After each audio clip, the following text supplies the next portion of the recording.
I love the premise of the show. Smart people talking about dumb shit. I think it's dumb people talking about smart shit. Oh, we go where we not supposed to go, baby. The Brilliant Idiots Podcast. Yep, Charlamagne the God. Andrew Schultz. We are the Brilliant Idiots Podcast, and this week's episode is brought to you by Squarespace. From websites and online stores to marketing tools and analytics, Squarespace is the all-in-one platform to build a beautiful online presence and run your business. There are no hidden fees or price hikes, and all websites are optimized for mobile. And it's so simple. Start with a design template and use drag and drop tools to make it your own. Head to squarespace.com/idiot for a free trial. And when you're ready to launch, use the offer code IDIOT to save 10% off your first purchase. Now let's start the show. Happy to be here, man. What's happening, Schultz? What I missed? No, you didn't miss anything. I just didn't know if I felt I believed the energy. No, I believe you're happy to to be here, but I think there are other things that are bothering you. That's what I sensed. I don't have nothing. Oh, you know, my neck, because I slept wrong. Oh, really? So yesterday I was doing the, what's that shit called? The Theragun? Yeah. I was doing that shit all day yesterday after I worked out. And then my wife has this other thing where they put they put these pads on you and it's like electric shocks. Oh, wow. Oh, that shit feels so good. But my neck still got a crook. Fucked up. And then I got to go, I got a colonoscopy consultation today. Oh, sick. Yeah. How are you doing it? I feel good. I just, I'm ready to go get it done so I can go get the colonoscopy over with. That's the crazy thing. I don't know, maybe we've spoken about this, but like the second you get enough money to stop worrying about money, your body starts falling apart. There's never not something to worry about. Like, I know there's young people listening to this right now. They're like, oh, I'm going to get enough money, then nothing matters. No, the that's not second true. you get that money, No. your balls, you got to get checked for cancer, your asshole for fucking cancer, you're worried about your lungs, your skin, everything. That's why they say health is wealth. Health is I don't wealth. give a fuck how much money you got. If you're not healthy Yeah. and you can't enjoy it, Yeah. that's God fair. bless Steve Jobs. Like, Yeah, he was stubborn, huh? what happened? He refused to do chemo or anything like that. I didn't know what it was. Do natural.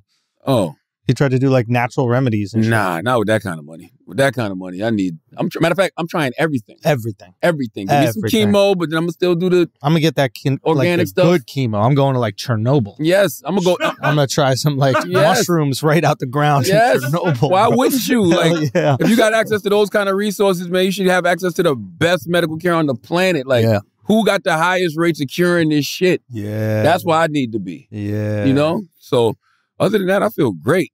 Well, good. So we missed the episode last week yes. because of technical difficulties. We recorded one. You was in Atlanta though, right? Yeah. Shooting a movie. Yes.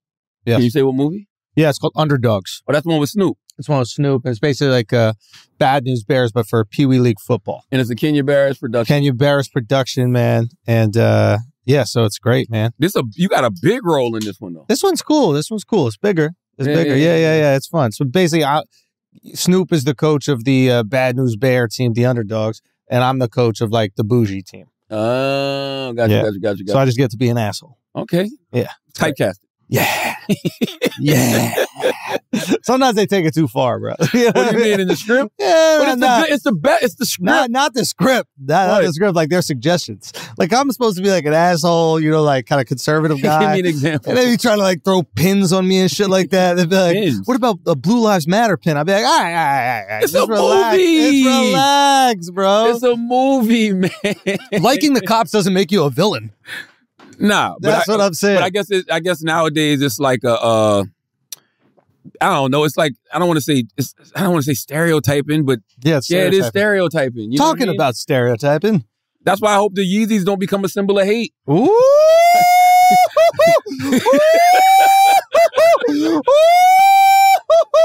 That's a I hope they don't. You use that one yet? You use that one yet? I don't know. Maybe. I don't know. I don't think so. I don't know, maybe. I don't know. I don't know. Anyway, I don't know. that's a fire bar. So wait, are the Yeezys the new MAGA hat? I don't think they the MAGA hat. What are they? You know why they not the MAGA hat? Because too many people like them. Yo, a lot of people like that MAGA hat, bro. It's not a diverse audience though. Ah, You know what yes, I'm yes, saying? yes, Like yes, a yes, yes. diverse group of people like Yeezys. Like Yeah. you could walk in the room and the Asian kid might have Yeezys on. Yeah. The Jewish kid might have Yeezys Yeah. on. The kid from Scotland might have Yeezys on. The black kid might have Yeezys on. You know what I'm saying? Like, No, I hear that. and they vary. Like when I picked my daughter up from high school, All of the kids are wearing some And they're form of Yeezy. comfy. They're comfy. Yeah, that's the point. It's hard to hate Jews in shoes that are comfy. Oh, You know what I mean? that's the point. You know, what do you mean? What do you mean? They're comfortable. What you just said. Right. And then right. everybody like, nah, buy some Crocs. And I'm like, Nah, Crocs go. they probably do, but they don't look like LaRussell was making Crocs fly. I'm not gonna fly. Yo, Crocs are fire. Russell be wearing Crocs and they be looking all right, but I just can't see myself in no Crocs. Yeezys are still like for like the hip hop dad. The old head that's 40-something and you a father, you know what I'm saying? But you still got the Yeezys on, they comfortable. Yeah. But if you pull up to your kid's school, the kid's like, oh, you got the Yeezys on, you know what I mean? Yeah. I like the slides. Do you have an obligation to the people that buy your shit to not become like a racist and anti-Semite? Yes. Because if I got tons of pictures with Yeezy shit on, like, like what if some of like my favorite pictures that I got up around my house and events I've been to, I got Yeezys on, and I gotta crop my feet out the picture so I don't look like a Nazi. It's strange, right? Because it's like, just from a straight business perspective, it's just terrible business. Yeah. What did Michael Jordan say back in the day? He said conservatives are better at everything. Oh, he didn't say that. What He said conservatives buy shoes too, or Republicans buy shoes too. He said, I'm not a liberal cuck. That's what he said? Didn't he say that? Didn't he say, what do I look like, a liberal cuckold? He did, for real? Yeah. I don't believe. I don't know. Who am I? Who am I? I definitely know he said the thing about the sneakers. I don't know about the liberal cuck shit. No, he didn't say that. Oh. Yeah. This guy. Yeah, I don't know about the liberal cuck shit. But yeah, man, I mean, it's crazy, right? We gotta add wild quotes to MJ. That'd be really fun. Wild quotes to Yeah, just put the memes up. Yeah. By the way, these kids will believe them. They will, in a heartbeat. Oh, my God. But go on, you were saying? No, I was just saying, like, it was interesting, right? Because, you know, first of all, I'm already on record saying Kanye West is a Nazi.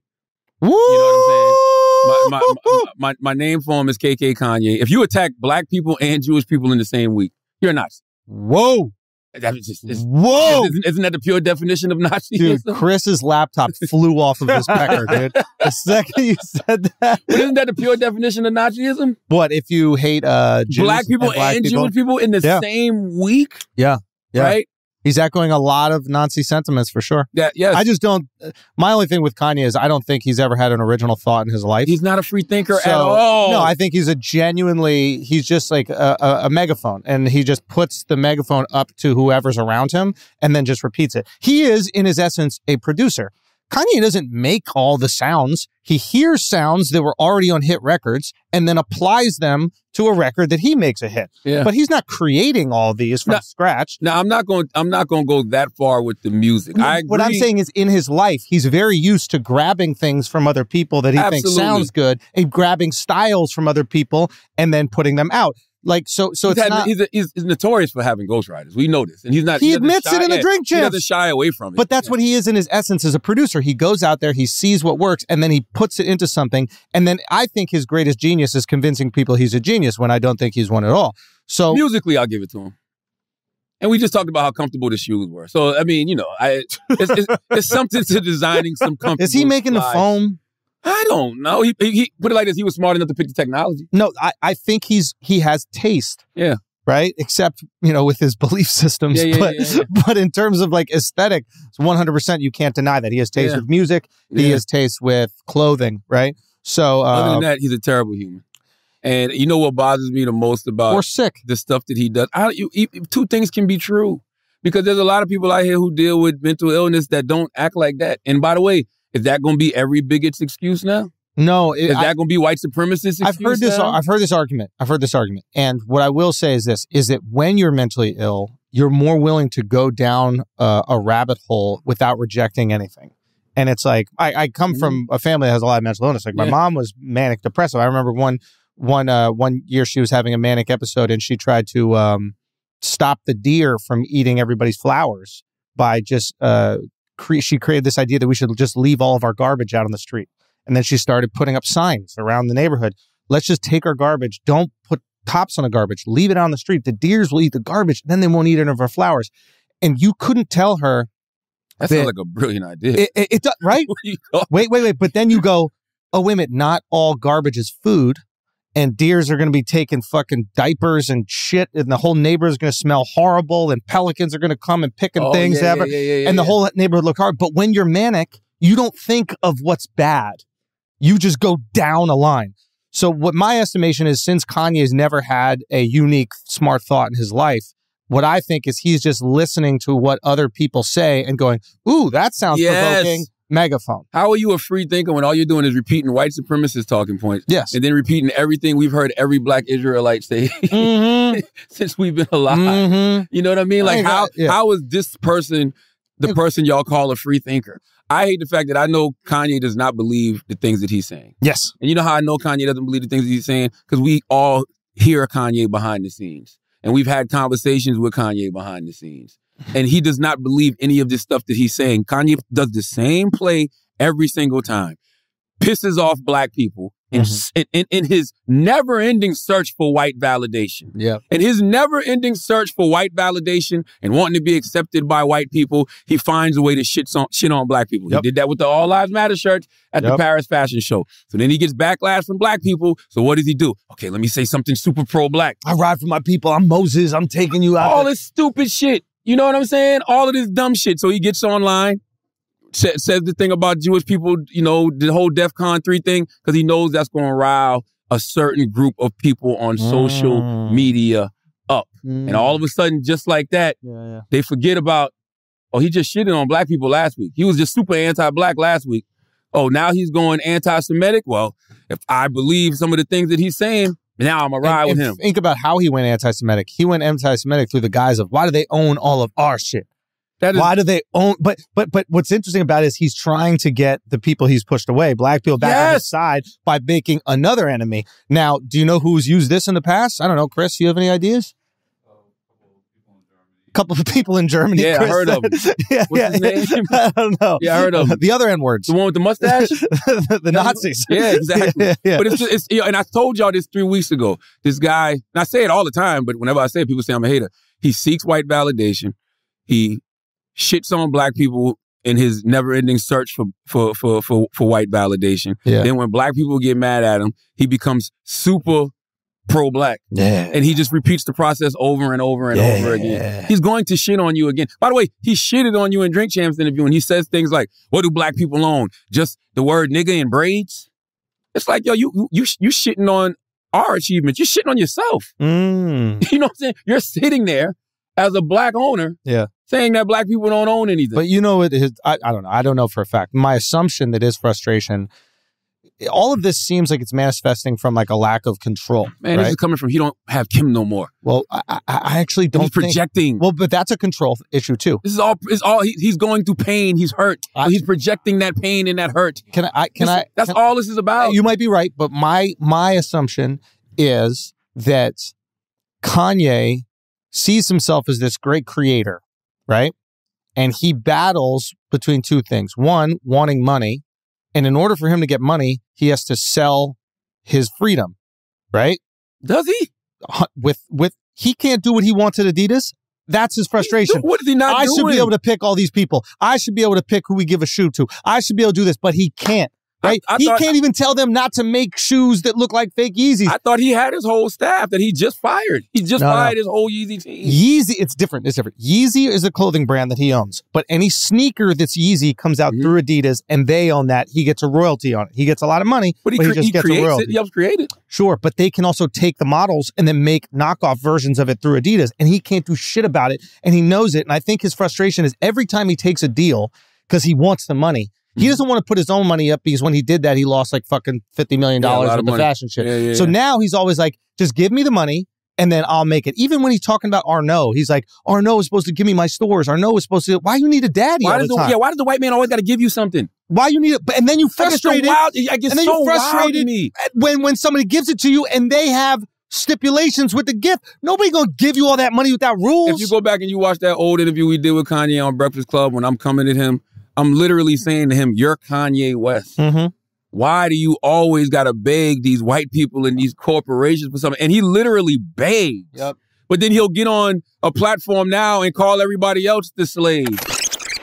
It's actually the same company. It's actually slavery today. But you do know that slaves in the 1800s didn't have a choice. You don't have to be in this industry yet. Boy, this is my choice. But you got unshackle freedom, your though. own chains and go work at Walmart. No, but he has freedom. No, Like, I you need to talk make about how Walmart. happy you are when you with your daughter and you with your fiance. That's your freedom right there. You don't need none of that money. You don't need the leather why you don't pants, get on the stage Louis and say, Vuitton and that. That's your F freedom. fashion. You kids, you don't need fashion to feel important. That's what I said last night. You know what I mean? He had that song called New Slaves, and he said, are you a leader or a follower? A dick or a swallower? Yeah. I think he's all the above. He's literally he's a black skinhead. I think he's He a lived up Nazi. to it. Yes. He lived up to it. Yes, right? but I think he's He all the told us above. this a while I think ago. Kanye is a leader, a follower, a dick, and a swallower.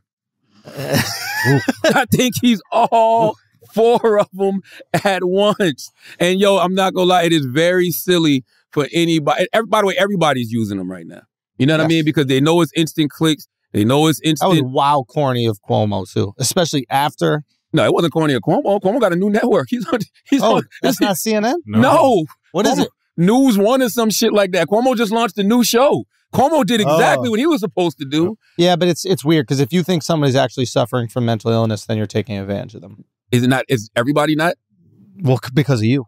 What do you mean? Because of me? You made everybody mentally ill, bro. Hey, shut up. Before that, they was just having a bad day. Now that all my anxiety is fucking causing. It's real though. Everybody got language and they know what they're dealing with now. But Chris Cuomo did what he was supposed to do. I'm gonna use this guy to bring interest to my show. That seems selfish. And that's It is, but everything Kanye's doing is selfish too, because Kanye's going on these platforms and using them. Everybody's using each other.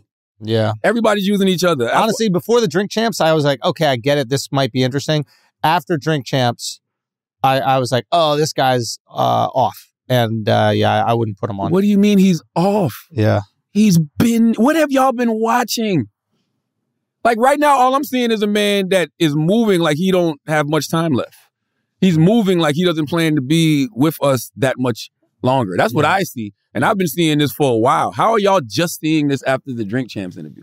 What did he say in the Drink Champs interview that he hasn't said a million other places, which is why I told Nori last week Jewish media. not to do the interview. I think that's what he said. What?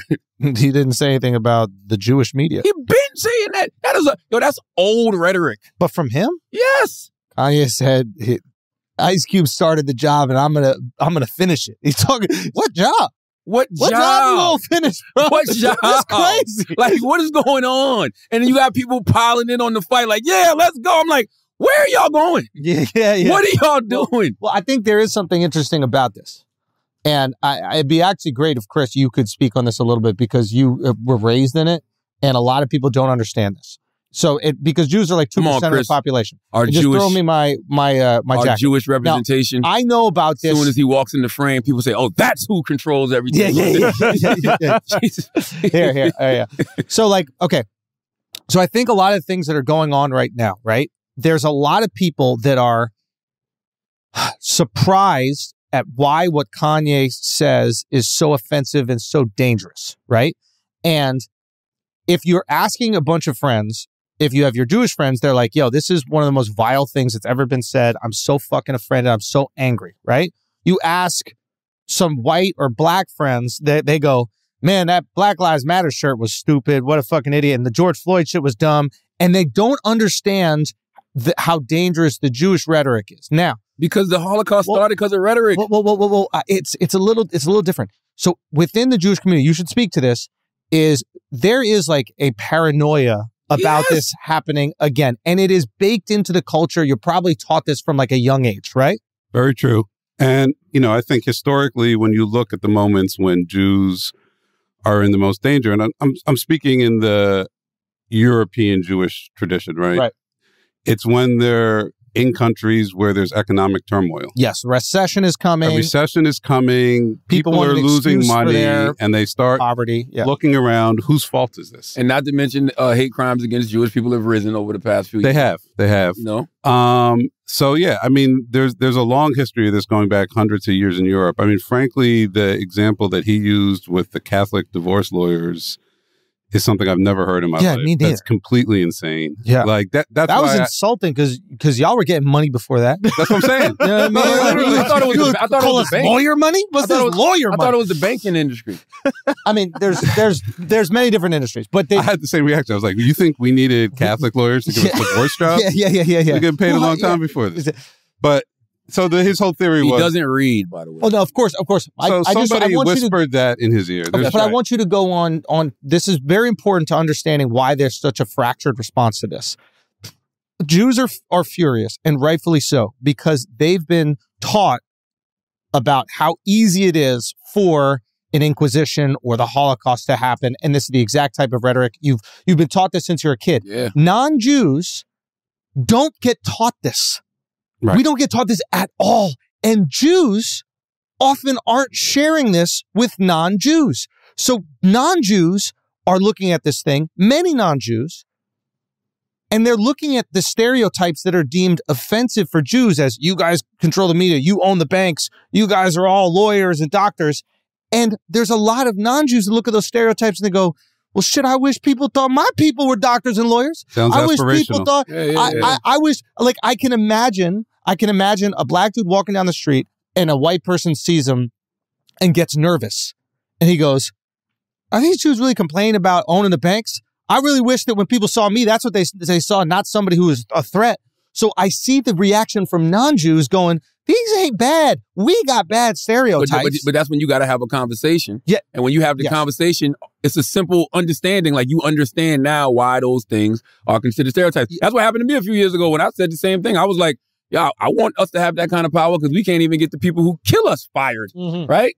And I didn't realize why that was offensive at the time until I sat down and had a conversation. And just to make it clear why it's offensive them or more scary, I would imagine, is once people start believing the rhetoric of they control, now we have a they. Did you let the Jewish man talk? I'm just trying to. No, you got it. I mean, I don't want to. It's better coming from him. I know. I understand. But it's very accurate what you're saying, and I'll take it even a step further. I was talking about. Sorry to speak over you there, but I just want it to be very clear. No, you from someone who isn't Jewish, but I think I understand because I have a lot of Jewish friends, so I can speak to the people who aren't Jewish and why they might be confused about why these things are offensive. Yeah, and to take it even further, I mean, I think I was talking to my wife about this last night.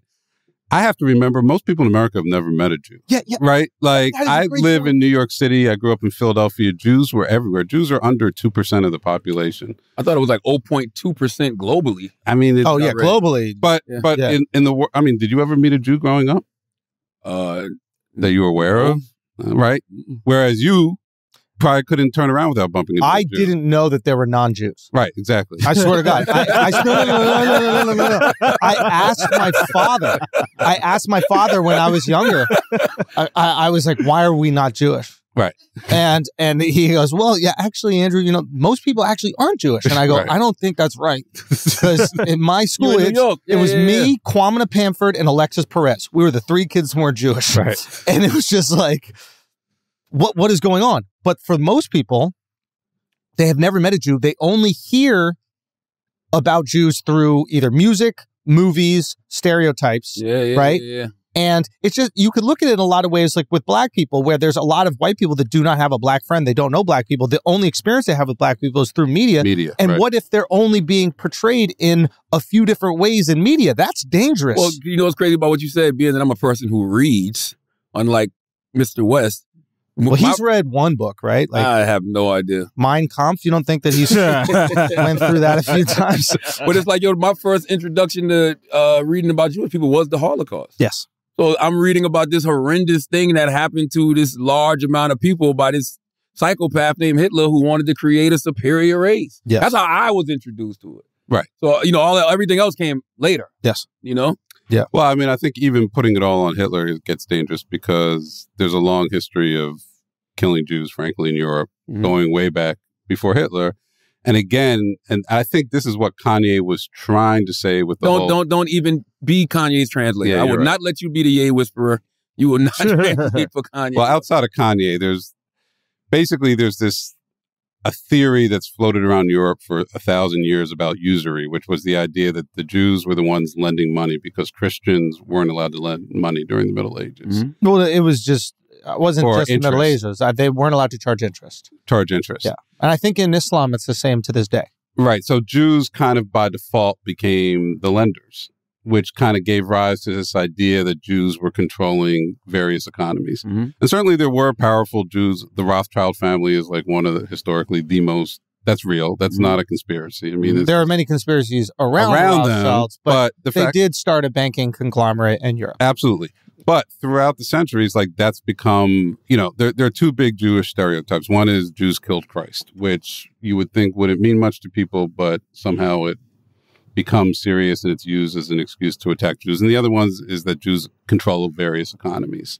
So it is true, like when, especially like I said, in a time like this, when interest rates are going up and people are losing jobs and there's a lot of anxiety around money, this is not the time you want to start talking about Jews are running everything. Because people are looking for a boogeyman and Jews become... And if it's not adults, because maybe adults know a little bit better how to behave, it's the young kids that are in middle school, elementary school, and high school that are hearing this information. And all of a sudden, now there's one Jewish kid in the class, right?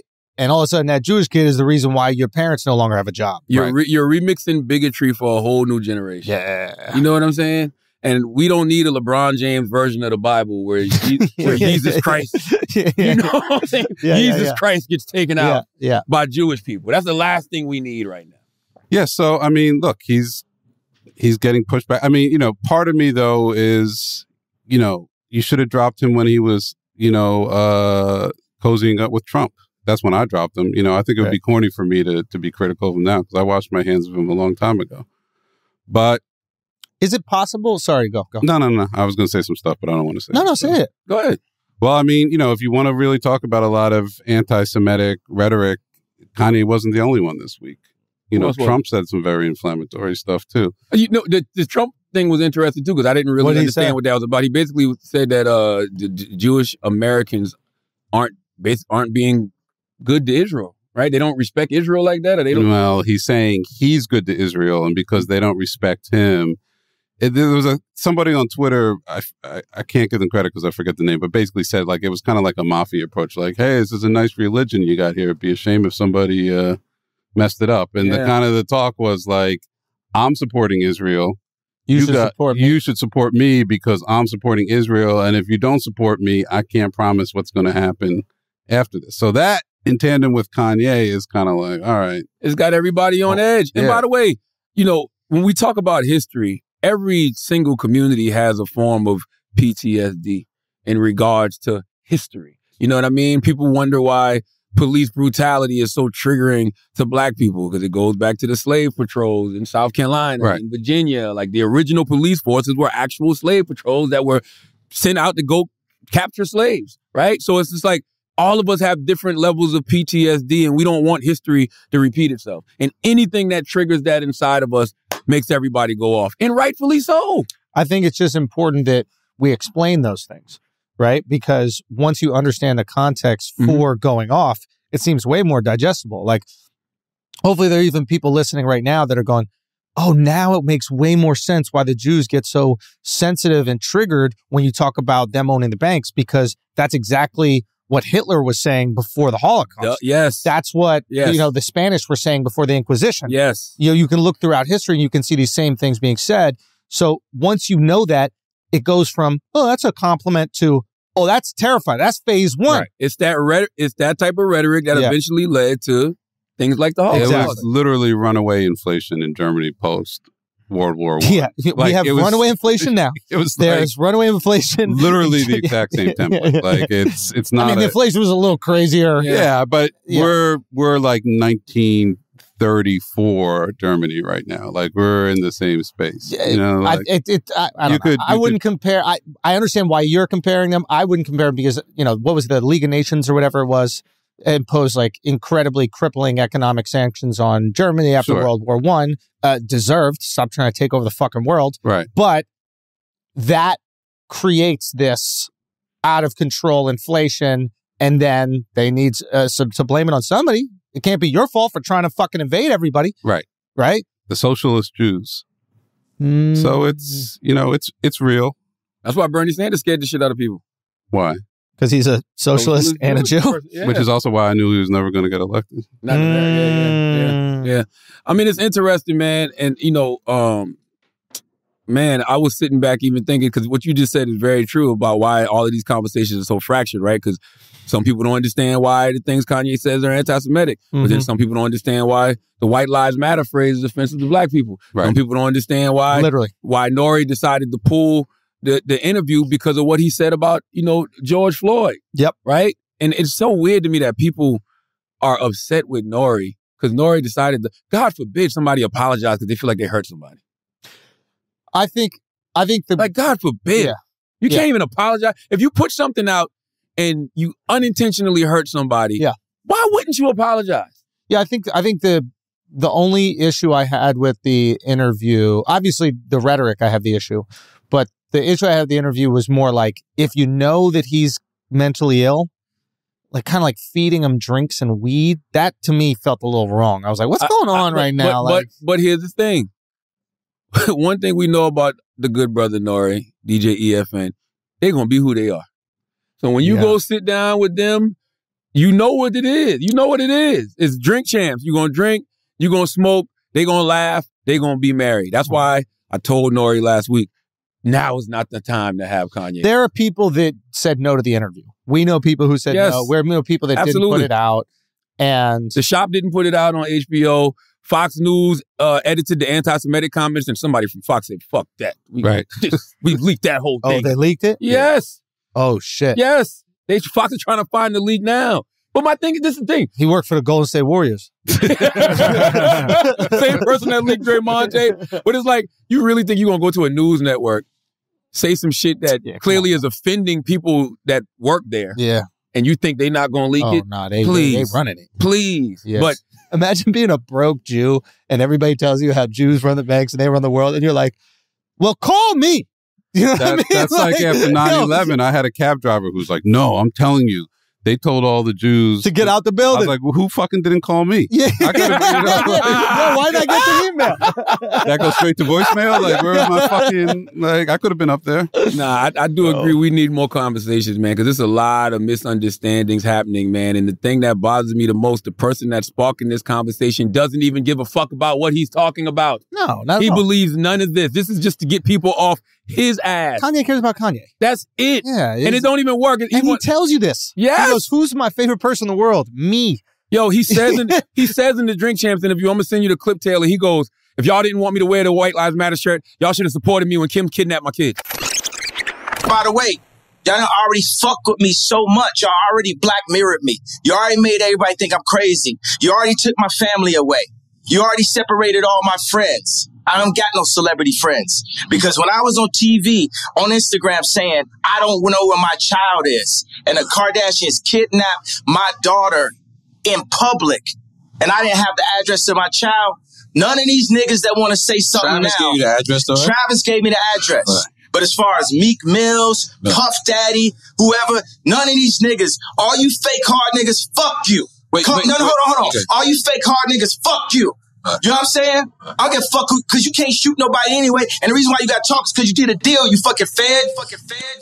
The fuck does that got to do with anything? Right. Son, this idea, oh, dude, it's so funny. Like, he's a victim in everything. Can kidnap my kids. That's classic narcissism. Yeah, of course. Self-pity, victimization. I'm the victim. I called Dove Charney to make the T-shirts, and then he said he didn't want to make them when he heard the rhetoric. It's like, he's Jewish. No, stop. Make your own fucking T-shirts.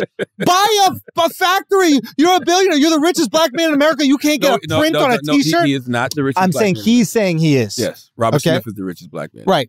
So, but I guess what I'm trying to say is like everything is it cheaper or does he want the cosign? That's the question.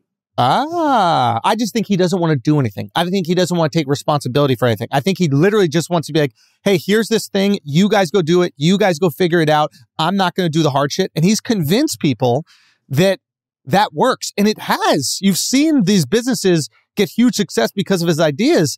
It's Can we talk about some of those businesses? Pop the Hood. Who are the black people that work for Kanye West?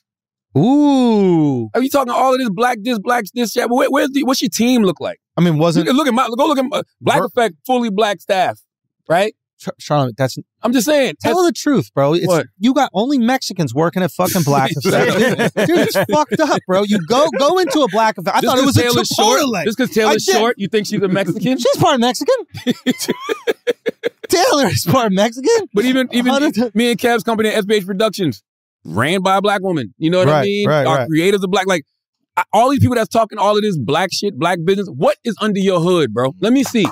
Let me see. I can show my staffs at my different places of business. Come to the TV show. 80% Black and brown. If not 90. Too much. Dude, it was a lot, dude. It was a lot. But it's noticeable, right? I know. As soon as you walk in, like, what the hell? This is Platinum collard green. Your show is black, bro. Black and brown, bro, yes. No. Bro, when we did a prayer before it started, I was like, right, baby. I've never done this in a TV show before. My whole point is a prayer? I don't want to hear all of this Black talk about Black this, Black that. We don't own this because you're in a position of ownership, yay. Yeah. What does your staff look like?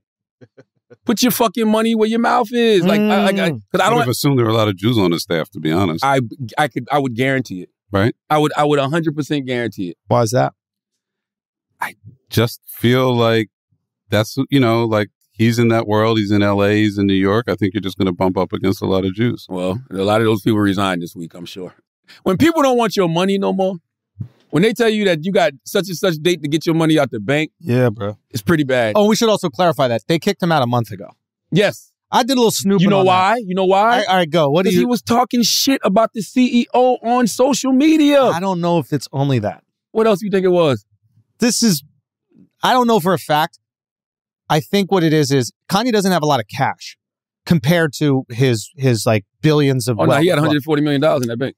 Which is not a lot compared to being a billionaire, right? So that's it's like a lot of money. Liquid. Let me just get it out. To us, that's a lot of money. To somebody who is a billionaire, having $140 million in cash is not a lot of money. Okay, so because in order to buy things, in order to have this extravagant lifestyle, create these crazy things, you need liquid fucking cash to do shit. I wonder how many billionaires have that liquid though. So what they do is, even the ones that don't, what they do is they take loans against their assets. Right. Okay.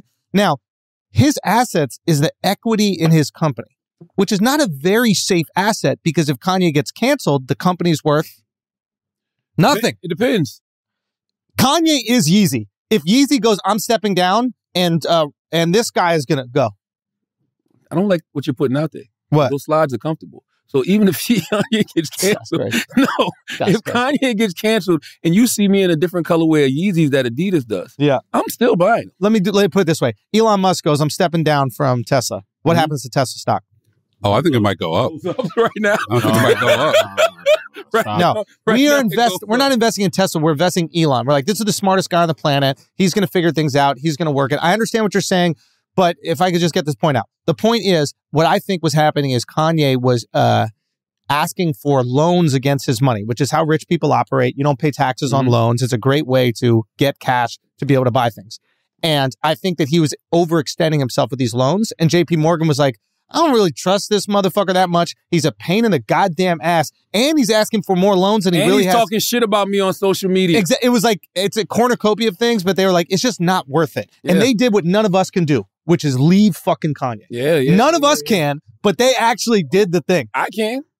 We'll see. I can't leave those slides. That's the thing. That's the thing. But Kanye, like, listen, and by the way, I'm not... That's a next level accomplishment, to get a bank to not want to work with you. Banks are the worst institutions on the planet when it comes to like moral efficacy. Efficacy, is that a word? Or ethics? Ethics. Right? Like they launder money for cartels. They have fucking terrorist money. They have rapist money, pedophiles money, Weinstein, Epstein. Everybody had bank accounts with these guys. The fact that they looked at Kanye and they're like, I can't be around this guy anymore. Yeah, that is an accomplishment. By the way, that's the other thing that's sad, right? You're influencing a whole generation with your bullshit. Mm-hmm. And there's a whole generation who think that's the way to go about doing things. Yeah. But it's not. That's why when you say who's behind, somebody's in his ear right now, right? So when you say that and you talk about his financial difficulties and losing money, I think it's the Russians are in his ear. I think This is that Jewish paranoia, bro. You know, This is that Jewish. It goes too far. Since it goes too far. I guess I got a very hot take. It's not fully baked Let's go. yet. It's conspiracy theory week. Let's go. It don't matter. It's the pod. We pod. Go nuclear, Go, Chris. Go. I think there are a lot of Russian assets in American media and culture right now. I think Elon Musk is one. I think Trump is one. I think Kanye is one. Why would Elon Musk be an asset to Russia if he has Starlink open in Ukraine for free that he's losing money in so that they can thwart the Russian attack? Well, why is he trying to broker peace deals between the Ukraine and Russia? Because we've seen this before. It's called Afghanistan. It's never going to stop. So it's like he's just doing that out of the... I think he's being realistic. We all know what's going to happen here. Like, Ukraine does not have the military force to actually thwart a true all-in invasion from Russia. They're being supported by America right now. We're just giving them fucking billions of dollars of weapons, mind you, to like shoot down these drone strikes that Russia's doing. So he's like, how many Ukrainian and Russian lives need to die before we end up at the exact same solution? Because Ukraine's a fucking proxy between us and Russia. It's not even a...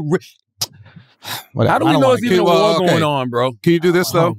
This guy. How do we even know it's a war going on? How do we know that it's even happening, bro? That's true. That's a good point. How do we know the media is just not showing us images of things, bro? You're saying that Ukraine is a false flag? I have no idea. I'm just throwing shit out there, bro. I don't care. These aren't fully baked, like I said. Listen, and to your point, though, Kanye West's last presidential independent campaign was secretly run by GOP elites. Of course. That's a fact. I'm just saying, someone's trying to sow seeds of chaos in America right now. Like, I just think Kanye's a natural agent of chaos. I don't think that it's even that deep with him in regards to like, now those other people you named, possibly. I don't even think it's that deep with him. I just think he's an agent of chaos on purpose because his own life is in shambles. Right. But to be clear, America does this to other countries. I'm not inventing something out of thin air. I mean, we have a long history. This is somebody we can compromise in Iran. This is someone we can compromise in Venezuela. We can put money into this. Like, that's how this shit works. So I don't think it's crazy to think it's happening here right now. I mean, there's a reason why there's not a single country that is an enemy of us that also has a democracy. Right. Yeah. Because if they did, we would influence it in our favor. Right. Like I'm sure there are countries that would like to have a democracy, but it wouldn't be true because we would find ways to instill our leadership. Right, we're going to get our guy in there one way. That's why people. So we're America's going, there are these tyrants around the world because you don't give it any other option. Yeah. Right. And that's why people like Kanye are so dangerous, because you have a whole bunch of people out here who don't have a democracy. They really don't have anything to believe in. You know what I mean? And so here this guy comes around with this crazy-ass rhetoric, and people buy into it. And they don't even know what they're buying into. Yeah. Tell me, what's the mission? If you had to look at everything he did this week, what is the mission? Yeah, I mean, to run in for this to be happening, for us to be talking about That's it. Nothing more, nothing less. There is no game plan to it. And, you know. But he achieved it. He what? He's achieving what he wants. We're spending everybody talking about it. Yeah, but this is what all of y'all gonna learn. All of y'all, and I've been saying this to y'all for some years. All attention is not good attention. And eventually you write a check that your ass can no longer cash. Are you talking about you can no longer get those loans and shit from the bank? After a while, that shit runs out. And right now he's at the point where that shit is absolutely positively running out. It happens to everybody. We were kind of saying it ran out when he was wearing the MAGA hat. And then it keeps on going. Somehow he brought that shit back. I will say this, though. At the time, there was an article that came out this week in the Los Angeles Times. It said, it was. I think the headline was something like, "Is it okay to be in business with Kanye West? How much longer will people be in business with Kanye West?" And they break down all the things, like he's no longer with Def Jam no more. The Gap situation, which was $1 billion deal, like they decided to part ways. Adidas has his deal under review. The bank is telling him he got to get his money out by November 21st. Who the fuck wants those problems? That's it. As Kanye West's business partners back away, rapper buys right-wing social media platform. That's the difference. Kanye West's business partners backing away. You can pop all that shit you want when you still got all of those businesses in play. That's where your money is coming from. That's where your strength is coming from. You really gonna listen to that motherfucker after he loses everything? And you don't think there's other businesses looking at this like, oh shit, they all parted with Kanye. I know if I attach myself to him, I can get a little buzz, and then I'll part ways with him too. Absolutely, like, that's gonna keep happening. That's no way. You know why? Come on. Why do you think Drink Champs got hit so hard this week? Tell me why you think. Well, because they let a guy go on and spew Nazi rhetoric for 3 hours? After somebody already said we're not putting this hate speech out. After a news organization edited out the comments that they didn't like. After we saw him all over Twitter saying this shit. So you knew what was going to happen. What business is going to get down with Kanye after all of this shit? In America? In America. But the question is, what's his value internationally? I don't know. Because I don't think people in China give a fuck about this right now. No. I don't think people in Europe maybe internationally he'll be able to do some things. I think what's happened with Kanye is like what happens with like OnlyFans girls that eventually go into porn. It's like you need to go crazier to get the attention. Right? Now you got to suck some dick. Exactly. It's like you could start with titties. He starts with titties, then you show a little pussy, and then all of a sudden... Caitlyn did that. He can't transition. Well, he's not going to transition. What are you talking about? I'm talking about he needs to go more extreme to get the same attention. Oh, I thought you mean he needed to get some titties. No. He already got those, by the way. He got the hips. But he's going to try to eat his own ass soon. Oh, yeah. Probably on OnlyFans or whatever that new platform is. Parler. He's going to try to eat his own ass on Parler. But that's exactly what happens. It's like you go a little bit more extreme to get the same attention, and he's just having to push it. Like MAGA got the certain amount of attention. Okay, now I have to go past MAGA to get this, and now you're doing the fucking Nazi rhetoric. It's like, what next? What did Taylor say? I have no idea what Taylor said. Y'all forgetting he still has a full platform for music, though. No. Taylor just said something that I know nobody gives a fuck about. Taylor said he has a whole platform for music. That's what I've been saying all week. I'm like, when he loses all his businesses, what are he going to do, rap? Don't nobody want to hear that shit. Yeah. Nobody want to hear Kanye West rapping.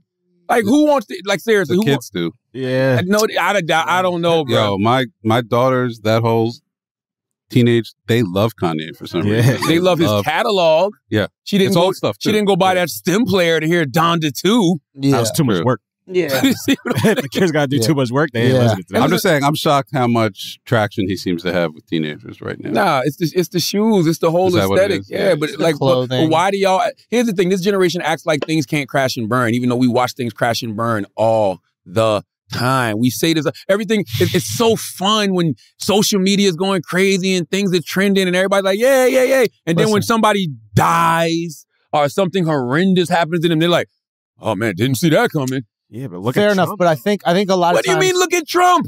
So everything looks like it's crashing and burning around him, and people are still saying, oh shit, if he runs in 2024, he's going to win. Well, here's the reason. It's because people who are either undeniably entertaining or undeniably brilliant creatives get a pass for as long as they're entertaining or brilliant at creating. I know it sounds fucked up. How many fucking rock stars have said incredibly hateful, offensive things and they're still touring? I think Axl Rose from Guns N' Roses said the fucking N-word, like blatantly. Slash, his guitarist is half black. They're back out on fucking tour together. But because they are one of the greatest rock bands in history, this happens over and over and context over matters. again. I don't even know how you said the N-word, but we're acting like Trump's situation isn't in shambles. How could he say it good? He might have said it in the context of a rap song or in the context of how hip-hop uses it. No, he said it like... By the way, because it's not... He threw not immigrants in there, too. Yeah, I didn't know that. But he's not the first person to do that. Like, Eminem done that. Like, it's mad. No. With not the positive He context. said it in the hate way. Yes. Well, I don't listen to fucking Axl Rose. So that's the thing. Axl Rose is going to always have an audience, just like Trump is going to have an audience. But do you want people raiding your motherfucking houses in Florida? Do you want to be fucking under investigation every fucking way? Do you want to be getting 1 million subpoenas? Like, who wants to live like that? I know, but that's what I'm talking about. If they're entertaining, people will watch. We want to entertain. Dude, this is the thing about Kanye. I don't care what you have to say about him. He said the most hateful, disgusting things in that interview. There are also times in that interview where I laughed out loud.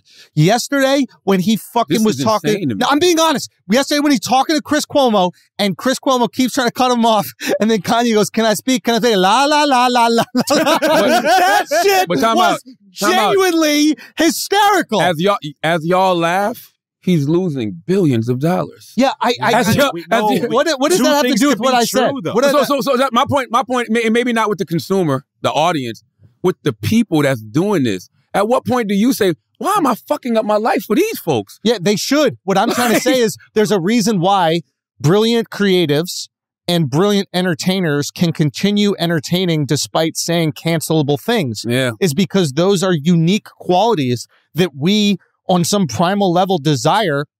So as fucked up as maybe things Trump has said every time he speaks and you see it pop up on Instagram, you're like, what this motherfucker say now? Yeah, but you will watch it. That don't mean the house not on fire. No, that don't mean the plane's not going down. Let me clarify. I'm not saying that the plane's going down.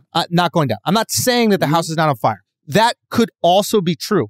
But what is also true is when they speak, and as long as they are entertaining, people will listen. We have an unlimited appetite for that. That is so sad. Thank you for saying that. It's our fault. Because we can't. It is us. Because we could stop listening. We could stop talking about it. We could completely ignore him and he would go away. But because he has the ability to entertain through either making us hate him or making us laugh or making us listen to music, because he does have that unique ability, we will keep indulging. Yeah, and guess what? He will keep being dysfunctional, and eventually that dysfunction is going to cause him to be in a situation that he cannot return from.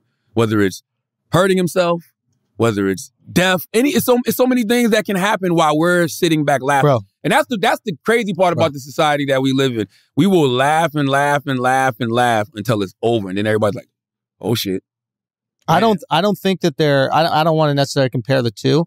But I mean, there's been incredibly offensive things said by my GOAT, Dr. Umar Johnson.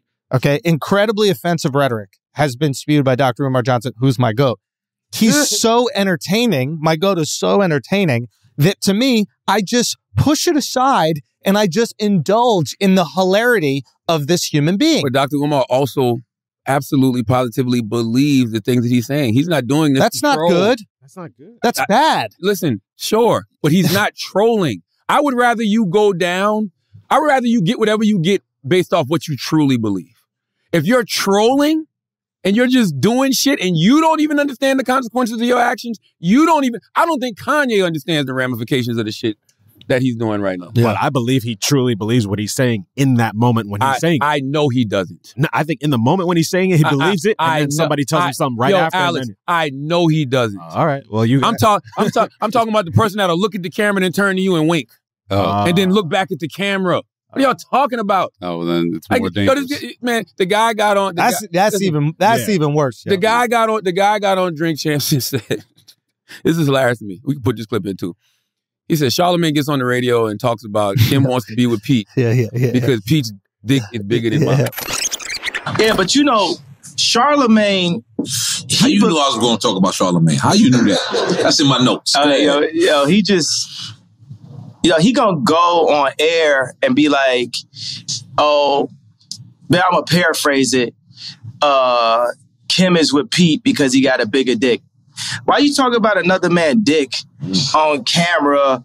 Nothing you got to deal with. Yeah. You know what I'm saying? It's just like a bunch of these industry plant niggas is just like Samuel Jackson and Django. Not Samuel Jackson in real life. I fuck with Samuel Jackson in real life. I'm just talking about the character in Django. It's like, man, y'all are not helping. Why? Why would he get on the radio and say that shit? That's what Kanye Why said. would you be talking about another man's dick? Now, you heard me tell you this story last year, right? Which one? Let me refresh your memory. Told y'all this. I told my people know this. When me and Kanye got into an argument, he called me last November. It was tail end. Everybody, I told this because it's hilarious. I didn't want him to have my new number. Mm-hmm. He's got people calling me to get my new number. Whatever. I'm sitting outside the passport office getting the passport for my daughter because we about to go out the country after Thanksgiving. I'm like, all right, fuck it. He calls me. He's basically trying to get me on board to shit on somebody he knows is my friend, Pete Davidson. Like, you got it. You're not calling me just to call me. You know Pete is my friend, right? Nori told, Nori's like, that's Charlamagne's guy. So you're calling me. He's like, we got to save the new Marilyn Monroe. You know what happened to Marilyn Monroe, right? Marilyn Monroe died of drug addiction, so we got to save the new Marilyn Monroe. Talking about Kim. And I'm like, Pete is my friend, right?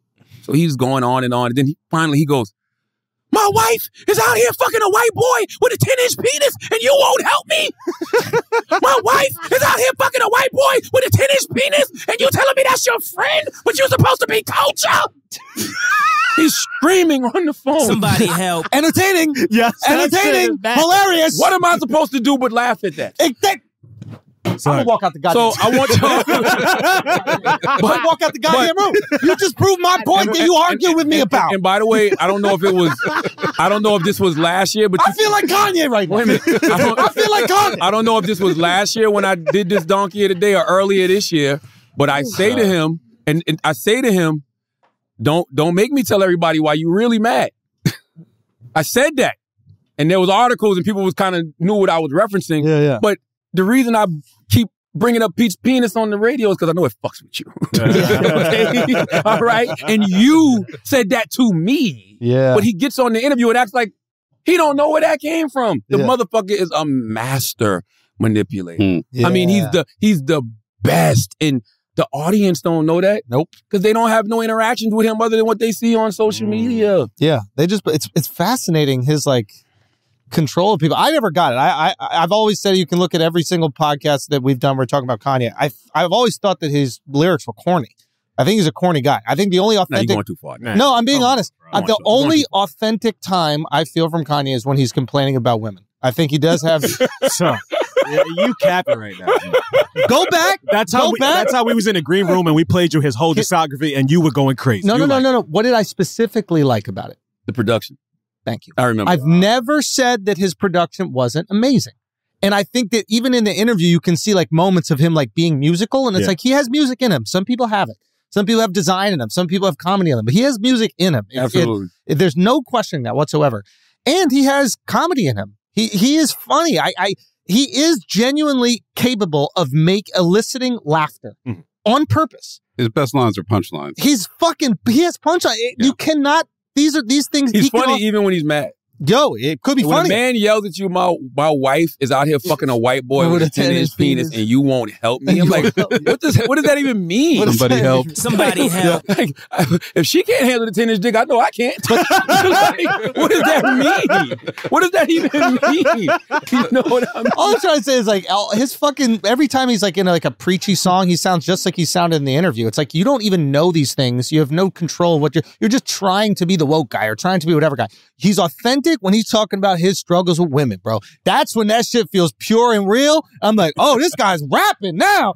Everything else is like, oh, what do we have to do for our people? It's like, shut up. You don't care. You care about you, bro. All right, guys, we're going to take a break for a second because I got to make sure y'all businesses are legitimate and you can legitimize them by having a space on the internet for them. A business without a website is not really a business. Let's be honest, folks. And Squarespace has got your back, okay? You need anything on the internet, Squarespace has got you, okay? Today's episode is brought to you by them. They're the all-in-one platform for building your brand and growing your business online. Stand out with beautiful websites, engage your audience, and sell anything, your products, content you create, or even your time, okay? Squarespace makes it easy for creators to monetize their content and expertise in a way that fits their brand. With member areas, you can unlock a revenue stream for your business and free up time in your schedule by selling access to gated content like videos, online courses, or newsletters. Create pro-level videos effortlessly. Squarespace Video Studio app helps you make and share engaging videos to tell your story, grow your audience, and drive sales. Stand out in any inbox with Squarespace email campaigns. Collect email subscribers and convert them into loyal customers. Start with an email template and customize it by applying your brand ingredients like site colors and logo. Built-in analytics measure the impact of every send. Use those analytics and insights to grow your business. Learn where your site visits and sales are coming from and analyze which channels are most effective. Improve your website and build a marketing strategy based on your top keywords and most popular products and content. So head to squarespace.com/idiot for a free trial. And when you're ready to launch, use the offer code IDIOT to save 10% off your first purchase of a website or domain. That's squarespace.com/idiot with the offer code IDIOT for 10% off your first purchase. Now let's get back to the show. What do we think about the price of free speech? Because we're seeing right now that free speech is not free. You know what I mean? Cardi B won her lawsuit. Alex Jones is in the hole for $1 billion. Yep. Can you imagine that every dollar you have for the rest of your life no longer belongs to you? Yeah.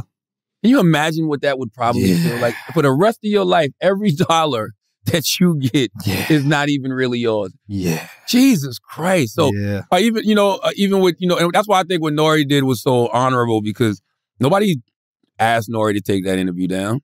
Nori took a step back, saw how much he traumatized the family of George Floyd, and probably, thought about, damn, not only did I hurt the family, but this is liable. We just saw Alex Jones get hit the same goddamn way. Yep. So I wouldn't be surprised if the family of George Floyd, filed a lawsuit against Kanye. But what do we think about free speech? What is that? Because I read a good quote today. Okay, go. It's a quote from there's an article I read about somebody writing about free speech, and the person said they said when a person calls for bigoted violence or spreads misinformation that is damaging to the public, it is justified to censor them. I mean, I think that's built into the rules of free speech. You can't yell fire in a crowded theater, right? Because especially there's no fire, because people could be storming out and get hurt and people can end up dying. So there's risk to people. So if the things you're saying are at risk to people. Now, everybody's going to be offended by something. I'm a free speech guy. There's no question. Especially with the type of comedy I do, I want to be able to say things within the context of jokes. I think you get into a tricky situation when you have guys like Kanye who are just like regurgitating shit they don't even understand or believe. Yes. It's like they're taking advantage of free speech. And those people are going to be the people who actually destroy it. Like the people who are like research, nuanced, and thoughtful about the things they say, and they might be fucked up, they might be hard to digest, but they are researched and thoughtful. I don't think that we give that much pushback on them. We might disagree with them and the things that they say might frustrate us, but at least we know that they've put some time into this. That's it. Kanye is going to be the reason why free speech doesn't exist. And he doesn't read.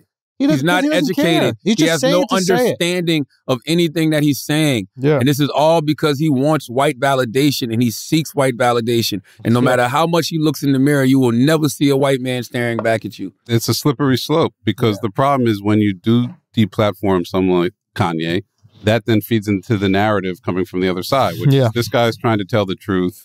And people are shutting him down, which is why, like, as much as I hate Trump and disagree with everything he says, I don't think he should be kicked off Twitter. Right. I don't think you should deplatform any of these guys because it's a very slippery slope. Yeah. What if deplatforming them is because of what this quote says? When a person calls for bigoted violence or spreads misinformation that is damaging to the public.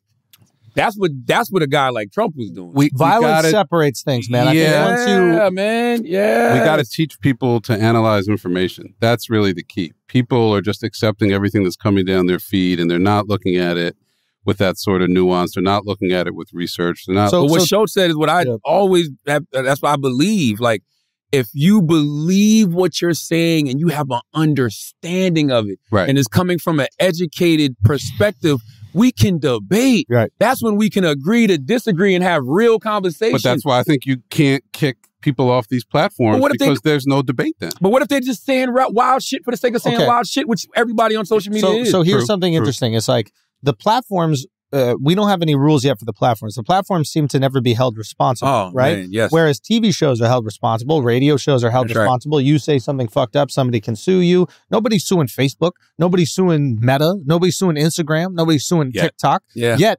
But when that does happen and somebody wins one of those cases, all of a sudden the rules are going to come cracking down real quick because now they'll feel liability for the things you say. Right now they're just sitting there chilling. But once that hits their pockets, and it looks like something other people can do, then they're going to have some real strict rules. That's why I've been saying, you got to regulate social media. There has to be some, I don't personally want that because I don't think I take advantage of it. You don't, but I'm going to tell you why you have to, because if you don't, there's going to be so many people who end up in these Alex Jones type situations. Like I'm watching it now. So many of these YouTubers getting sued and shit. Yeah. They don't have the money for these lawyers. So when they go to court, they're on there like, well, I heard you heard? This is a court of law. Yeah. But now, but isn't that a good thing that forces people to do their real homework? Yeah.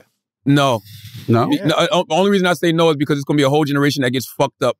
And some people should be able to learn from them. But you know as well as I do, rules aren't just the control. Sometimes rules are to keep people from hurting themselves. Yeah, to protect. Yeah, but that's the... I would much rather them the reason I love that. That's an age-old question. It's like, do you know how I should protect myself better than me? Well, and then if you decide that now the state is dictating what I could do and you've limited my freedom. You're right. But guess what? Sometimes people don't know. And they end up with $20 million lawsuits that they lose. Yeah. and now their wages are getting garnished for the rest of their life. You don't think they know what they're doing? Like, I think when you have like those shock jocks and people like that, they know they're trying to push the envelope. They know they're taking that risk. So I think absolutely, but all the shit should be on them. It shouldn't be on the platform that's hosting it. Nah, the platform got to have some. And by the way, it's going to get to that. It's going to be something that happens on YouTube or social media where they're going to be like, nah, y'all are responsible for this. It already happened on YouTube. It did? Yeah. So there was like the adpocalypse or whatever, and they were putting fucking like Charmin ads on like ISIS beheading videos, and then all of a sudden the toilet paper companies were like, yo, what the fuck are you doing? Why are you putting our like this on like the beheading video? And then because basically what they were doing, they were throwing ads on videos that they thought people could use. And to be fair, like a beheading needs, cleaning up or whatever. So I could see how like paper towels might be useful in that situation. Logical. But the point I'm trying to say is that once the ad companies said, we don't want to do this and start to pull, YouTube created age restriction. They created content restriction. Yes. And there are all these different things that your video has to meet in order to have advertisers on it. That will happen to Instagram and Twitter once there's advertisers, but there's barely advertisers on Instagram and Twitter. So there's no way of affecting them in that way. So it's tricky.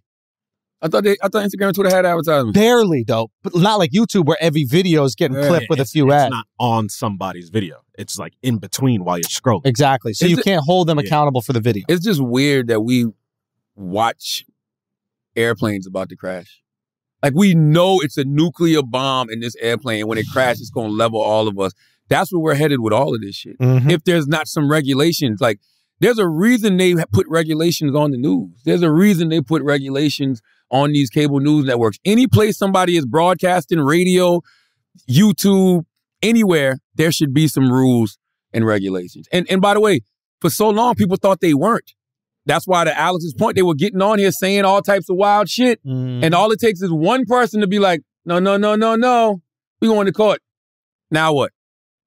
Now you in the whole millions of dollars. That's why, in a weird way, I think court does decide it, because a few of those big cases happen, and all of a sudden, all these other creators are like, shit, we got to be on our P's and Q's. Are they though? I don't know. I hope they are. I really do. I'm not even joking. I really hope they are. People are starting to censor themselves. Like you see, you should, because you're cruising for a fucking bruising. That's why I love.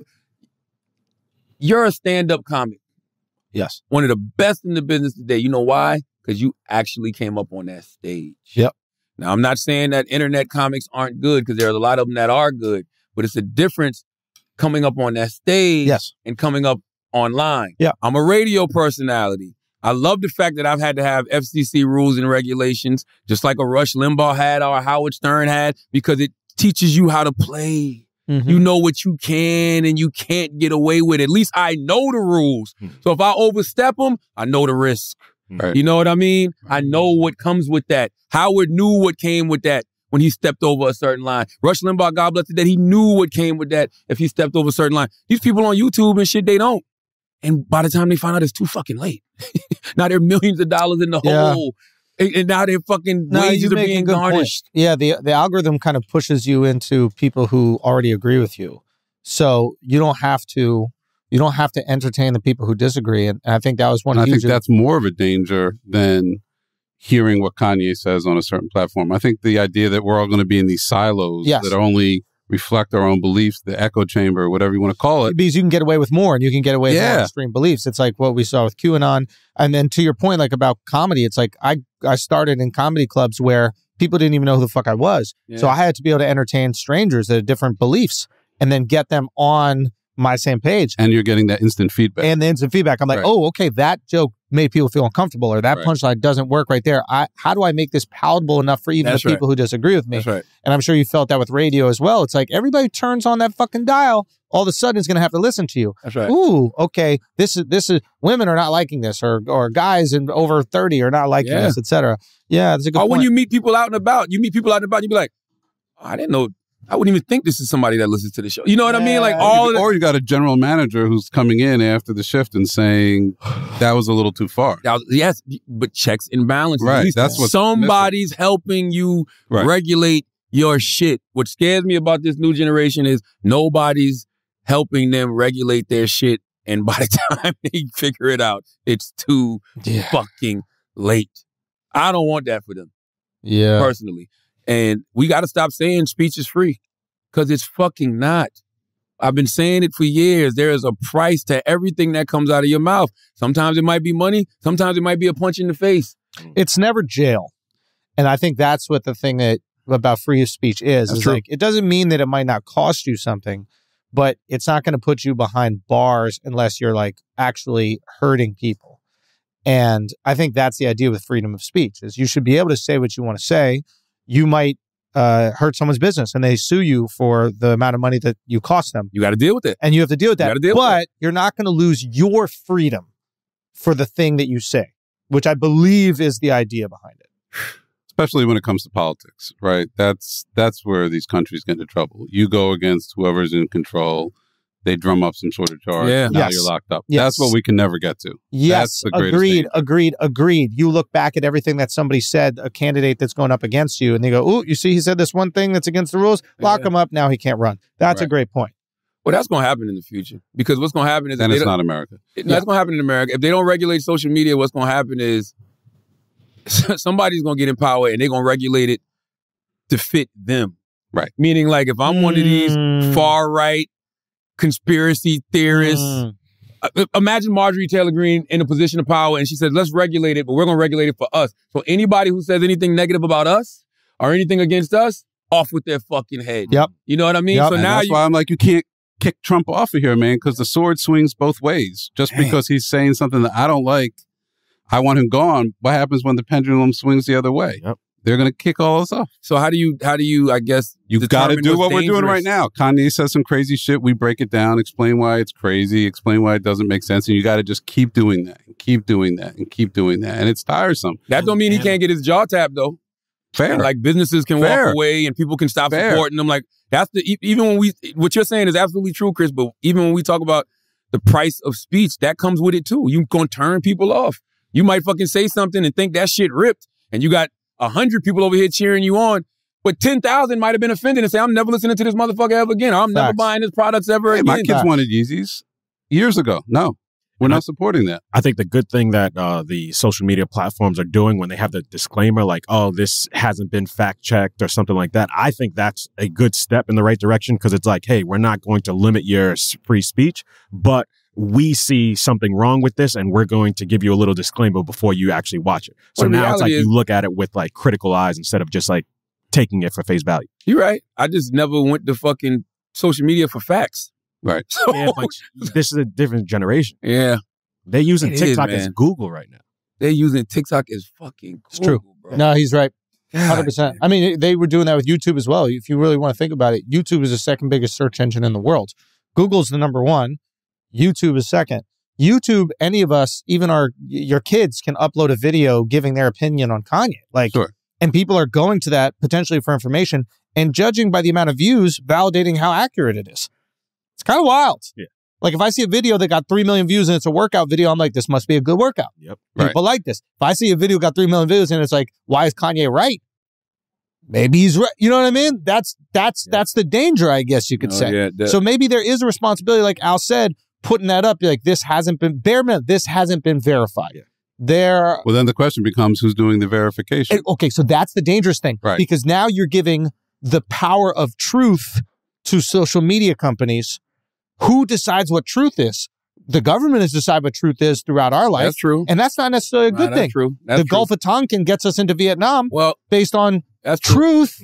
That's some true. shit never happened. I guess that's dangerous, bro. And furthermore, it's dangerous when we don't even own the social media company. If China owns that shit, all of a sudden truth gets very Chinese. Yeah. That's TikTok. Yeah, I guess that's also too what I mean. I mean, I guess the courts play a part in that too. And that's why why what Alex Jones did is super dangerous. Yep. Because there's 100%. Regardless of what you believe, if in a court of law, it's been proven that this is true. Yep. Fuck you. Yep. You can't jump out there and say it's not. You know what I mean?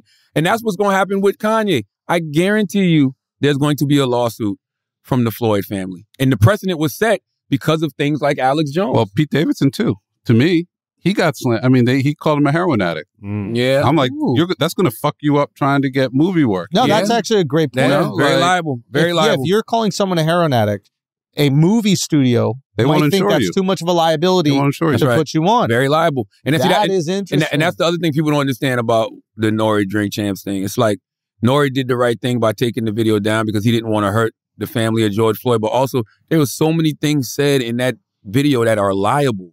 I'm telling you, when the lawsuit comes, it's going to come.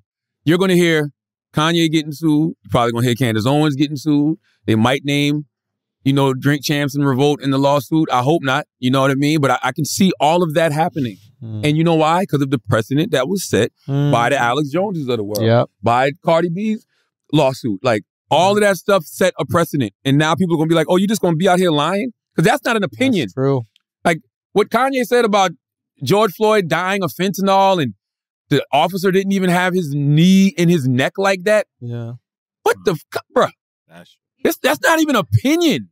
That's not something you believe. That's something we all saw, witnessed. They went to court for that. That was the defense's defense. Man, I got a good joke about that. But no, you don't ever. But I'll tell you also that I don't want to hear it. You do want to hear it. Don't want to hear it. You want to hear this I do not want to hear it. Yeah. It's not worth it. Let's pay some bills. Talkspace. When it comes to therapy and psychiatry, this is a great segue because this is what I really want Kanye to do. Go get some goddamn help, all right? When it comes to therapy and psychiatry, getting the help you need has never been so simple. When you're able to access your provider from the comfort of your device, it means mental health care can be on your schedule. And alleviating the wait times to get an appointment or the travel time to an office can free up time for the rest of your life. Talkspace is so convenient and accessible. It helps me feel supported around the clock, man. Talkspace lets you send messages to your dedicated therapist in the Talkspace platform, which allows you to update them on the challenges and triumphs you're facing in real time. So you don't have to wait for your next session. With Talkspace, you set goals with your therapist and they hold you accountable and make sure you're really progressing. Therapy can help you shift your perspective, find tools to cope in difficult times, and be a guiding light. Talkspace has thousands of licensed therapists with years of experience in over 40 specialties, including depression, anxiety, substance abuse, trauma, anger management, relationship issues, food and eating, and so much more. Talkspace is secure and private, using the latest end-to-end bank-grade encryption technology to store client information and complying with the latest HIPAA regulations. As a listener of this podcast, you'll get $100 off of your first month with Talkspace when you go to Talkspace.com/idiots. To match with a licensed therapist today, go to Talkspace.com/idiots to get $100 off of your first month and show your support for the show. That's Talkspace.com/idiots. And today's episode is brought to you by Blue Chew. The nights are getting longer, but the breathing isn't the only thing that's getting stiff. That's right. This episode is sponsored by Blue Chew. Guys, we all know that confidence can take you far in life. That's especially true in the bedroom, especially when it's time to step up to the plate. That's where Blue Chew comes in. Blue Chew is a unique online service that delivers the same active ingredients as Viagra and Cialis, but in chewable tablets and at a fraction of the cost. You can take them anytime, day or night, so you can plan ahead or be ready whenever an opportunity arises. The process is simple. Sign up at BlueChew.com, consult with one of their licensed medical providers, and once you're approved, you'll receive your prescription within days. The best part, it's all done online. So no visits to the doctor's office, no awkward conversations, and no waiting in line at the pharmacy. Blue Chew's tablets are made in the USA and prepared and shipped direct to your door in a discreet package, okay? So if you want a little spice in your life, man, go to Blue Chew, man. If you could benefit from extra confidence when it's time to perform, chew it and do it. Have better sex. And we've got a special deal for our listeners. Try Blue Chew free when you use our promo code IDIOTS at checkout. Just pay $5 shipping. That's BlueChew.com, promo code IDIOTS to receive your first month free. Visit BlueChew.com for more details and important safety information. And we thank Blue Chew for sponsoring the podcast. Let's get back to the show. Let's do some church announcements. Hezzy, what you got? What do we got? Special on YouTube, man. Thank you guys so much. It's over 7 million views already. So that's been unbelievable. Thank you guys so much for the fucking support. And watching it and sharing it. And it's just been amazing, man. Thank you so much. This is Now back to work, baby. Now back to work. Back to fucking work. You got a whole set to do. That is true, man. That's people don't know how hard it is to complain when you're rich. You know what I mean? Like, you know what I'm saying? Like, nobody wants to hear about your first world problem. Comedy's just complaining and being funny. So it's like, but you don't want to hear what I got to say about rich shit. Yeah, you're right. you know what I'm saying? Like, is it really that big a deal? That's why it's good to have friends that, can relate. Yeah. You know what I mean? Y'all can call and vent to each other. You think the Rat Pack was fucking just together because it was a bunch of rich people that were famous? That was a support group. Right? The fuck? My church announcements is simple. Summer 85. That's the latest Audible original project from me and Kevin Hart. SBH Productions, my man Chris Moreau, our guy Chris Moreau. If you enjoy Chris's brain, that is a great documentary that he put together called The Summer of 85, which talks about the tragic bombing of Little Africa in Philly in the summer of 85 and the correlation with the Live Aid concert. So make sure you go get that on Audible right now. Also Finding Tamika available on Audible right now. Those are the two projects we put out this year. And, just keep watching the show, man. Hell of a week every Thursday night at 11:30. On Comedy Central, or you can stream it on Paramount Plus. We had a great show last week. Last week we had Marlon Wayans was on, Jamel Hill, and a person who I think should be the next host of The Daily Show, Amber Ruffin. Because Andrew Schultz don't want to do it. Nope. So those are my two picks. What about you, bro? No. I'll do a combination of Roy Wood and Amber Ruffin. And I think Schultz would actually be the perfect person if they let Schultz be Schultz. They would never. Which they probably would. Also, that's too much, bro. Daily sucks. I can't. You make it too much money. Yeah. No, not even that. I can't care about enough shit every day. Yeah, I get it. There ain't enough political shit every day to talk about. Hey, trust me, I do. But that's why you mix it with culture too and social issues. You know what I mean? Yeah, 100%. It's always a lot to talk about. But once a week, like what John Oliver does, what you do, like what we were doing with the Turn Your Phone. I like picking one thing a week. Me too. That people genuinely have curiosity about, opening it up, talking about it, writing funny jokes about it. We all learn something. We laugh. We get ideally some perspective on it. It doesn't have to mean the left or the right is right. Yeah. It doesn't matter. But this is what it is. And then we walk away. One thing. We don't got enough, you know what I mean? Desire for 40 fucking things. Imagine forever doing that for 7 years. Jesus. Yeah. And salute to Whoopi Goldberg. She did the show last week. Hell of a week, too. How was that? Oh, that was fantastic. I saw that. Legend. Nah, that was fantastic. I mean, me and Whoopi got good rapport, though. Like every time I see Whoopi, it's always love. So she got the movie Till coming out. I call her Whoop. You know what I'm saying? Yeah, Whoop. Tell me, call her Whoop. Wait, Till? You have to call her Miss Goldberg, Whoopi. Yeah. Till is Emmett Till? Yeah, Emmett Till. Yeah. Oh, wow. Yeah, she's the EP on that. She plays Emmett Till's grandmother, I believe. Great. Very heavy watch. I told Marlon Wayans, me and Marlon Wayans were talking. I was like, yeah, man. I said, man, it's a tough watch. He goes, really? A movie about Emmett Till is a tough watch? No shit, Charlamagne. Oh, hey, don't watch Dahmer. It's a tough watch.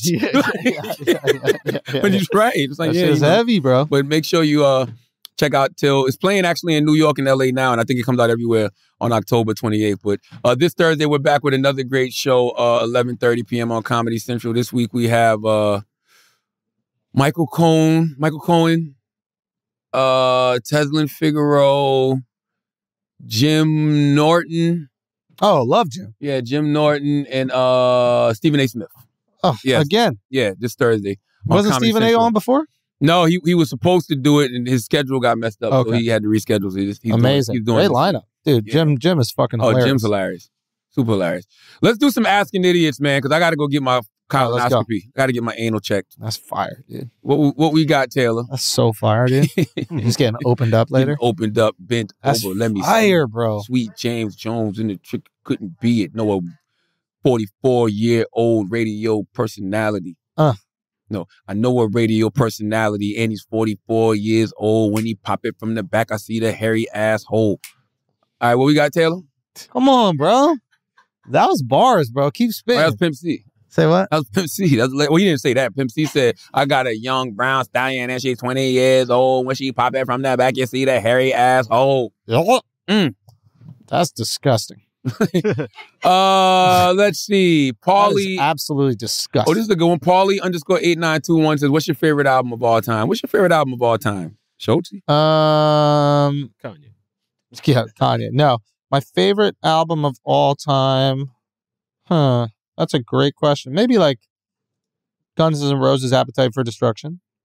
That was my first CD I ever got. I used to sell a lot of those when I used to do telemarketing. Yeah.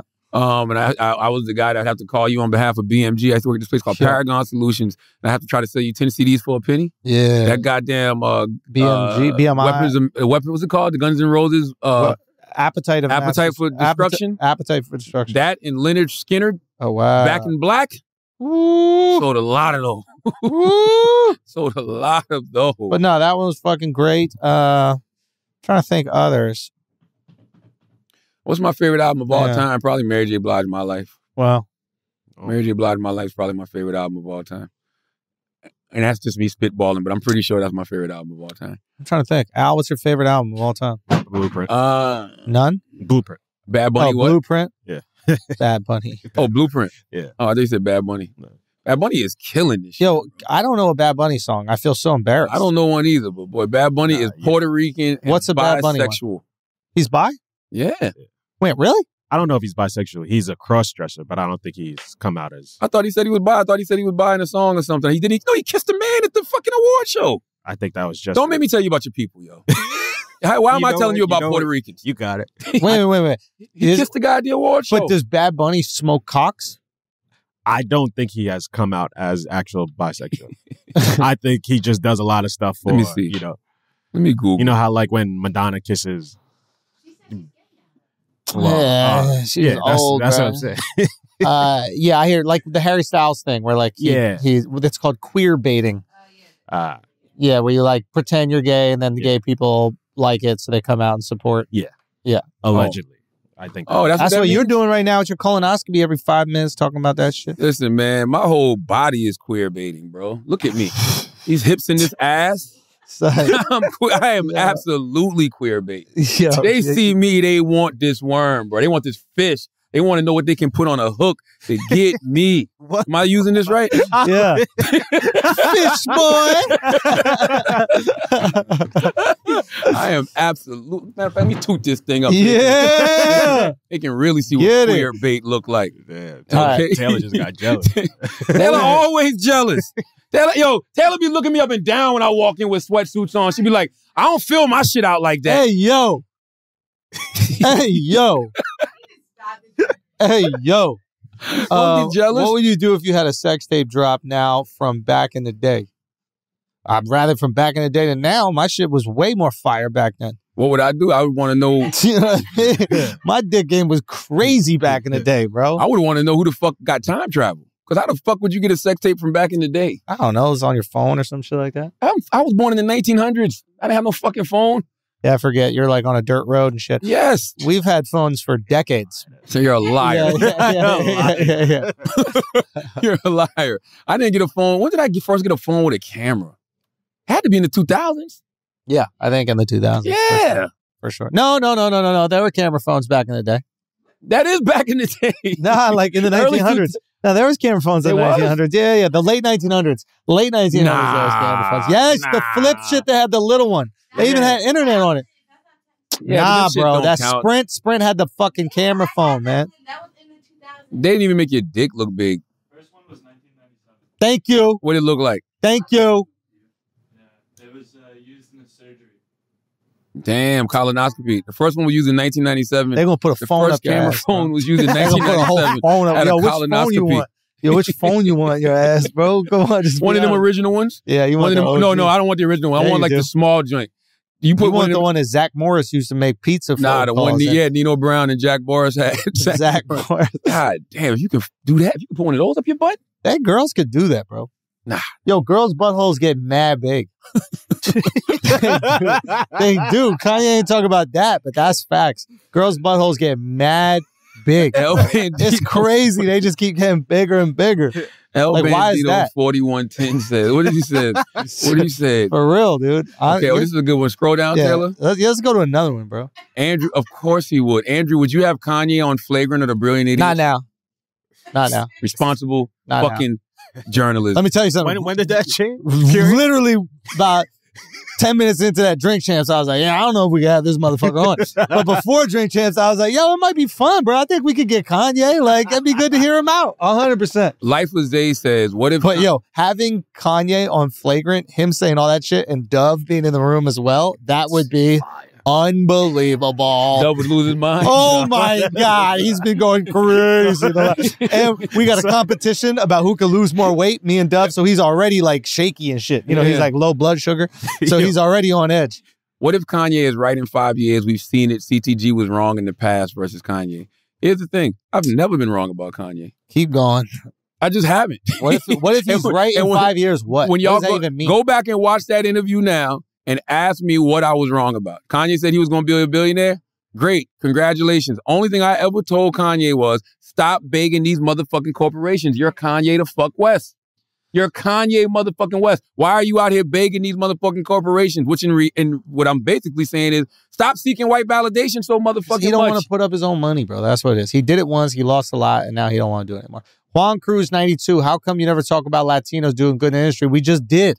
We just talked about Bad Bunny. We definitely just talked about Bad Hell Bunny. yeah. And that was before we even saw that, bro. And we're always talking about Latinos doing good. We love Latinos on this podcast. How can you not love Latinos? Shout out Latinos. Name some other ones. What do you mean? Alex Media. What do you mean? Yo, we got Bad Bunny. We got Daddy Yankee. Jay Cruz. J Balvin. J Balvin. Balvin. That's right. Jennifer Lopez. Letty Martinez. Angie Martinez. Angie. Who else? You know what I mean? The Yankees. The Yankees. You know what I mean? Shout out the Yankees. Gotta shout out the Yankees. Shout out the Yankees right now. You know what I mean? Latinos are shout out fire. to the Bronx, yo. Shout out the Bronx. You know what I'm saying? Cardi B, isn't she Latina? That's right. If you had your own restaurant, what would your signature dish be? Yeah, because that WAP 265 question is nasty. Wait, what is that one? It's apocalypse in Noah's Ark in modern day. God says you can bring only one person. Who is it? White. Wait, what? First of all, they let them bring 2 animals, but they only gonna let us bring one person? Yeah. Get the fuck out of here. Yeah. I'm not. Well, you're the other one. I'm out. I'm not doing it. You're not putting yourself in. You're putting. Nah. Which? Yeah. I got a party of 6. You know what I'm you only saying? could choose 2 though. Nah, well, we all out. What's up? We going? What's in the next lifetime? You know what I'm saying? Yo, that's crazy. We out. We gonna go pick 2 of your daughters? No. We a party of 6. Sorry, that's foul. That's crazy. How is that foul? That's not crazy. Because you have how many kids? Yeah, I got 4. Oh, okay. But you don't remember a few of them being annoying as fuck? Nah, man. Nah. Yeah, I mean. We a party of 6, like, baby. nah. It's all right. It's like, yo, okay, well, I guess this is the end, y'all. Let's hold hands. You know? And what's the song that we all know? Sing something from fucking Encanto. Speaking of Latinos. Bailamos. We don't talk about Bruno. We'll be a family of 6 singing We Don't Talk About Bruno. We when the don't talk apocalypse is about here. Bruno. Local Casher says. We don't talk about Bruno. Local We don't talk about Have you watched Bruno. Encanto's fire, by Yeah, the it way. did. Súmele mano pa' que me gate Bruno los motores. I don't think that's how. What the fuck? Last question. You never heard that song? Nobody has. Súmele mano pa' que mi gata prende los motores. Súmele mano pa' que mi gata prende los motores. Súmele mano pa' que mi gata prende los motores. Que me dé duro. That's Gasolina, bro. Okay, so Y'all don't even know the words to Gasolina? Súmele mano pa' que mi gata prende los motores. Pender. That's it too, yes. Pender. Pender. Actually nailed that. That's fine. Yeah. Súmale mano. Joey G244 says, if you Raise your hand if the pussy turns on the motor. What? That's what Daddy Yankee's saying. Súmale mano. Raise your hand if the pussy turns on the motor. If the pussy That's what he starts the said? engine. Súmale mano pa' que mi gata, for my little kitten. Prende los motores. Turn on, start the engine. If this is a great segue. If you had your own restaurant, what would be your signature dish? If I had a restaurant, what would be my signature? I can't say that word, bro. I can't say that word. Signature dish. What? Signature, please. Yeah, you're crazy. My signature. Yeah, you are crazy. You're a wild guy. Now they're gonna repeat that shit 1,000 times, make me say the M word. God damn. Nah, for real. What would my restaurant be? Man. I don't know, bro. Súmale mano, bro. Man. What? Huh? Signature, don't play me. Yo. Okay? How dare you? All right? The fuck you mean? The answer is signature no. Yeah, Right? Don't know how to cook, all right? Guys, can we be? I think we got it. Can we just calm down here with all that? I can't even say that word anymore, bro. Like that's crazy how y'all made that word into the N word. Man. Okay, so listen. Yes. We're about to leave. Yeah. But we're either gonna put this out on Wednesday or Thursday. Beautiful taping it on a Tuesday. Beautiful morning. I would say the press conference from the Floyd family will be within the next 48 hours. Beautiful morning. Yeah, that's what I think. Tell me something. So that lawsuit is going to be very interesting because I think that it's going to continue to allow us to have these conversations about free speech or what is the price of free speech. And maybe free speech isn't just all about whether or not you go to jail. Free speech is just about what will it cost to you. Mm-hmm.